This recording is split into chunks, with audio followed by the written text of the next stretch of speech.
First, the scramble to save the bipartisan COVID relief deal after President Trump demands changes. There was another setback today on this after Republicans refused to go for the $2,000 stimulus checks the Democrats pushed for after the president demanded them. If nothing gets done, many could be left without unemployment benefits since they expire the day after Christmas. And for the second day in a row, we are joined by North Central College Professor Stephen Caliendo to talk more about these latest developments.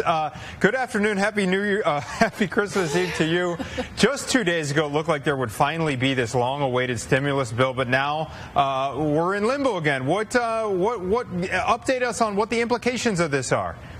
Well, I like how you're trying to rush the end of 2020. Right. I think you're in good company. You're in good company there. I mean, the procedural move this morning about a unanimous consent decree was really a long shot. That wasn't likely to happen. I think when Congress gets back in session on Monday, there'll be a full vote and some decisions can be made in the House about whether or not a bill could go forward with the $2,000 checks. But it's been pretty clear from the Senate that Republicans aren't going to go for it there. So the president really is holding all the cards at this point, and we have to see how he's going to move. It's not just politics. Obviously, the stakes are incredibly high. Not only does the government run out of spending money come Monday, again, those unemployment benefits for millions of people, they run out on Saturday. Meantime, the president is in Florida. He's not talking about this, so a lot of people are left guessing what he's going to do. How can you get something done in this kind of situation? Well, I mean, all I can say is we don't know what's happening behind the scenes. It's possible that he has folks on the phones talking to members of Congress, particularly congressional Republicans. But it's not clear what the strategy is.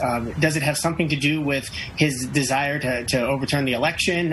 Can he hold? Because you can't override a veto until there's a veto. Right. And so if he holds on to this and gets closer to the January 3rd deadline when the new Congress comes in, then that makes a different kind of time crunch. Are they trying to work the phones and get some folks who voted yes on the bill last week to vote no on it now and kill it, or not have enough to override the veto? There's just a lot going on. I assume that there's a lot going on behind the scenes that we're just not privy to at this moment. Let's talk about another subplot here, all these pardons that we're seeing. Another round of them last night, most of them for loyalists to Donald Trump. Is this unusual at this point in a lame duck presidency?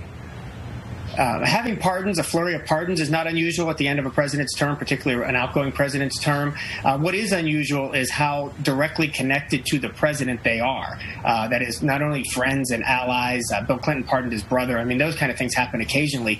But in this case, it seems very clear that these are payback for people being quiet during investigations throughout the Trump presidency, or just certain favors for the family. And so the fact that there's so many of those is unprecedented. But a flurry of pardons, even those that might be considered controversial, is fairly common at the end of a president's term. All right, Professor Caliendo, we'll leave it there today, but we'll probably talk about it again on Monday. How about? That sounds good. I look forward to that. Thank you so much. Merry Christmas. Thanks.